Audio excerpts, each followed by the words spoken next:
Next topic is characteristics of separately excited DC motor. अब हमें क्या करना है, एक सेपरेटली एक्साइटेड डीसी मोटर की कैरेक्टरिस्टिक हमें ड्रॉ करनी है। ओके, तो सबसे पहले हम एक सेपरेटली एक्साइटेड डीसी मोटर का जो सर्किट मॉडल होता है, सर्किट डायग्राम, वो बना लेते हैं। ओके, तो यहाँ पर हमने ये जो सर्किट बनाया है ये हमारे आर्मेचर का सर्किट डायग्राम है। ओके, आर्मेचर में बैक ईएमएफ ईबी है, पोलैरिटी प्लस माइनस, और उसका आर्मेचर रेजिस्टेंस आरए है। ओके, यहाँ पर हमने टर्मिनल वोल्टेज वी अप्लाई किया जहाँ से हमने सप्लाई दिया। ओके, और इस टर्मिनल वोल्टेज के बाद यहाँ पर जो बैक ईएमएफ प्रोड्यूस हुआ है उसकी पोलैरिटी ईबी है। ये हमारी आर्मेचर करंट है जो हमारी आर्मेचर में जाएगी। ओके, इसके बाद ये हमारा फील्ड वाइंडिंग है। फील्ड वाइंडिंग में हम सोर्स कनेक्ट करते हैं वीएफ, और इससे करंट फ्लो होता है वाइंडिंग में आईएफ, और इससे एक फ्लक्स बनता है फाई। ओके, जब ये फाई फ्लक्स आर्मेचर के साथ इंटरेक्ट करता है तो मोटर रोटेट करती है। सबसे पहला कैरेक्टरिस्टिक हम लेते हैं सेपरेटली एक्साइटेड डीसी मोटर का speed armature current characteristic. Okay, speed N और आर्मेचर करंट आईए के बीच में क्या कैरेक्टरिस्टिक हमारी ड्रॉ होती है। As we know that voltage equation of the motor is V is equal to EB plus IARA, where V is the terminal voltage, the applied voltage, EB is the back EMF in the armature, IA is the armature current, RA is the armature resistance. Okay, from here EB is equal to V minus IARA. Okay, यहाँ से IA minus RA.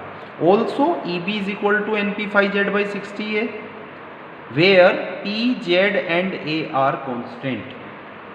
Okay, so we can say that EB is directly proportional to N phi. Okay, from here EB is equal to Kn phi, or we can say that N is equal to EB upon K phi. Okay, EB upon K phi, where K is the proportionality constant. Okay, so we can say that speed n is equal to EB की जगह हम लिख देते हैं V minus IARA upon K phi. Now for separately excited DC motor जो field current होता है वो क्या होता है, VF अपॉन RF। ओके, अगर VF कांस्टेंट है तो IF भी कांस्टेंट होगा, क्योंकि RF तो रेजिस्टेंस ऑफ द वाइंडिंग है जो कि कांस्टेंट है, तो IF कांस्टेंट होगा। So from here flux, as we know that flux is equal to mmf upon reluctance, number of turns into current through the coil, if upon reluctance. We can say that flux is directly proportional to if, और यहाँ पर हमारा जो if है वो constant है, सो हम कह सकते हैं flux is also constant. Now we can say that speed n is equal to proportional to V minus IARA, that is equation number 1. Equation 1 is a straight line with negative slope. ये हमारी जो ये जो हमारी expression है ये एक straight line का एक्सप्रेशन है with negative slope, y is equal to MXC format में है। Okay, now from this expression speed versus armature characteristic हम ड्रॉ करते हैं। तो as the armature current increases from 0 to its rated value, speed of the motor as the armature current increases speed decreases. तो as the armature current increases from 0 to its rated speed, rated armature current, speed decreases. ठीक है, जो कि एक straight line में ही decrease करेगा। Okay, तो this is the speed versus armature current characteristic of DC separately excited DC motor. Okay, next one is torque armature current characteristic, that is torque versus armature current IA। From here as we know that torque is equal to IA P phi Z by 2 pi A, ये expression होता है torque का, IA P phi Z by 2 pi A, where P, Z and A are constant, so we can say that torque is directly proportional to phi IA. ठीक है, torque is directly proportional to phi IA. From here separately excited DC motor के लिए flux constant होता है, जैसा कि हम जानते हैं, क्योंकि फील्ड करंट होता है V field voltage upon field resistance, ये कांस्टेंट है तो फील्ड करंट भी कांस्टेंट होगा, therefore we can say that flux is also constant. Now torque tau is directly proportional to armature current. This is the equation of the straight line. Okay, this is the equation of the straight line passing through the origin. Now we draw the characteristic between torque and armature current. Okay, जैसे जैसे आपकी armature current increase करेगी 0 से it's rated value, torque का expression जो torque की equation है इसके हिसाब से ये एक स्ट्रेट लाइन आना चाहिए. ओके, बट प्रैक्टिकली टॉर्क एक लिमिट तक इंक्रीज करेगा, उसके बाद टॉर्क जो है धीरे धीरे डिक्रीज होना स्टार्ट हो जाएगा, क्योंकि टॉर्क मोटर की एक लिमिट होती है टॉर्क डेवलप करने की. उसके बाद मोटर टॉर्क डेवलप नहीं करेगा, एक लिमिट के बाद टॉर्क डेवलप मोटर, क्योंकि हर मोटर की एक लिमिट होती है टॉर्क को डेवलप करने की. ओके, सो प्रैक्टिकली ये इस तरह से बेंड हो जाएगा. Okay, now this is the gross torque, this is the gross torque, total torque which is developed torque. okay, now जो नेट टॉर्क होगा जो आपको शाफ्ट पे मिलेगा, ओके, जो नेट टॉर्क होगा जो शाफ्ट पे मिलेगा वो होगा ग्रोस टॉर्क माइनस जो टॉर्क हमारा लॉसेस में जा रहा है.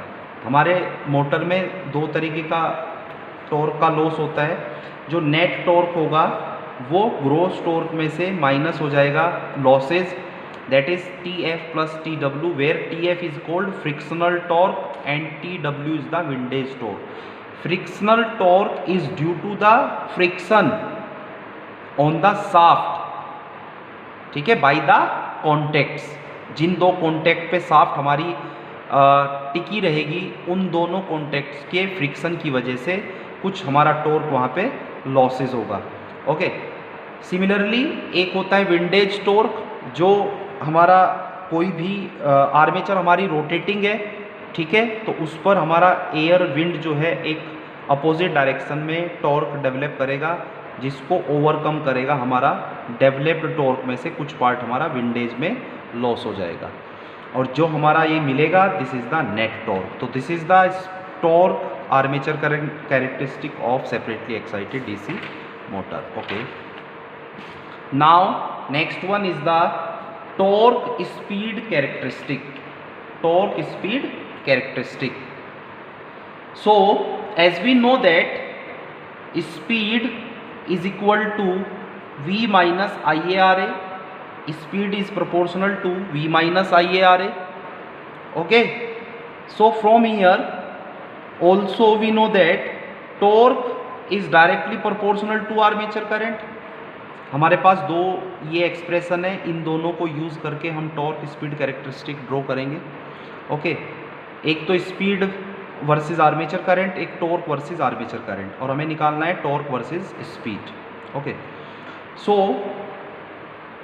वर्टिकल एक्सिस पे हमने टॉर्क लिया, हॉरिजॉन्टल एक्सिस पे हमने स्पीड लिया. As the speed increases from 0 to its rated speed, 0 to its rated speed, जब जैसे जैसे हमारा इंक्रीज होगा, तो जैसे जैसे स्पीड इंक्रीज होगा armature current must be decreased, क्योंकि ये जो हमारा डिफरेंस है वो इसको बैलेंस करना चाहिए. ठीक है, तो जैसे जैसे आर्मेचर करंट डिक्रीज होगा टॉर्क भी हमारा डिक्रीज होगा. तो as the speed increases torque decreases.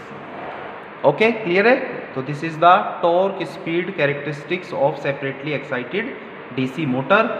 3 characteristic है हमारी DC separately excited DC motor की. एक तो होती है स्पीड वर्सेस आर्मेचर करंट, दूसरा होता है टॉर्क वर्सेस आर्मेचर करंट, तीसरा होता है torque versus speed characteristic. Okay, तो तीनों कैरेक्टरिस्टिक को हमें जो भी रिलेटेड इक्वेशंस हैं, एक्सप्रेशंस हैं, उनको ध्यान में रखते हुए उन कैरेक्टरिस्टिक को हमें ड्रॉ करना है. ओके, तो ये हमारा टॉर्क स्पीड कैरेक्टरिस्टिक है जो हमने इन दोनों एक्सप्रेशन की हेल्प से देखा है. ये मोस्ट इंपॉर्टेंट है, एग्जाम में पूछा जाता है. Explain the torque speed characteristics of separately excited DC motor. ठीक है, तो इस केस में हम दो एक्सप्रेशन यूज़ करेंगे। एक तो speed is proportional to v minus I A R है, जो हमारी मोटर की इक्वेशन है, उससे हमने स्पीड के फॉर्मूला में से निकाला, और torque is equal to torque is proportional to armature current I A. दोनों एक्सप्रेशन को यूज़ करके जैसे जैसे स्पीड इंक्रीज करेगा आई ए डिक्रीज करेगा, आई ए डिक्रीज करेगा तो टॉर्क हमारा डिक्रीज करेगा। इसके हिसाब से हमने एक कैरेक्टरिस्टिक ड्रॉ कर दी है। Okay, thank you.